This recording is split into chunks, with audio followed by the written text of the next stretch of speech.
Provincial Archives of Alberta, we have a variety of items for all of your photo storage needs.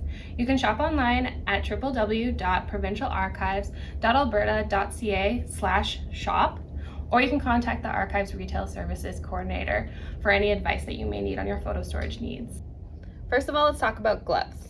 You're going to want to use white gloves when handling photographs because photographs have an emulsion layer on them which gives them that little bit of sheen, but it also lends itself to getting fingerprints. There's oils on your fingers that can cause those fingerprints, and over time it can corrode the photograph itself. So you're going to want to use white gloves, but if you don't have any, what you can do is you can just handle the photograph on the outermost edges to prevent those fingerprints from forming. As well, a good idea is to scan your photographs before you put them into storage. This way, you have a digital copy of your photographs and you're not over-handling them, as well as you can put all the information on the digital file rather than the photo itself. Whenever I speak to clients, I want them to consider which types of photo storage techniques that they want to use. Do they want permanent storage with limited access, or active storage where they have the photographs available at their fingertips? Another thing to determine is what types of photos that you're going to be storing. Are they black and white photographs? Are they photo negative photographs? Are they colored photographs? Or are they a combination of several? If you don't plan to view your photographs on a regular basis, then acid-free envelopes may work the best. Photographic negatives and printed photographs may be in black and white or color. Black and white negatives from before the 1960s are usually nitrate or acetate. These become more acidic over time and will benefit from storage in buffered envelopes. These are marked with a little cutout in our store. This is what can happen when you don't properly store your photographic negatives or photographs.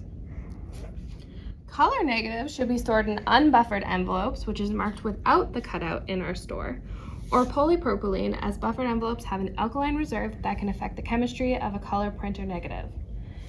You can store multiple photographs in each envelope, but be sure to place them front to back. Once you have put the photos into the envelope, you can store them in a file folder or a box. We have a variety of sizes of envelopes that you can use in all of your photographic needs. If you want to store the photographs to protect them, but also keep them close at hand for viewing, I would suggest polypropylene print preservers, which are clear protective plastic covers for your photographs. You can insert these pages safely into a binder for future viewing, as well as store them back to back.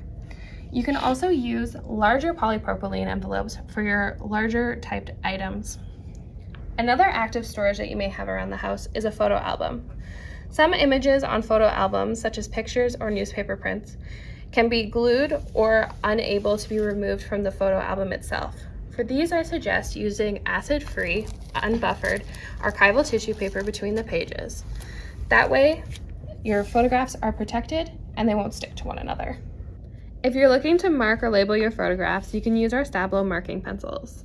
The safest and most efficient way for marking your photographs is to write it onto the envelope that you're storing your photo in.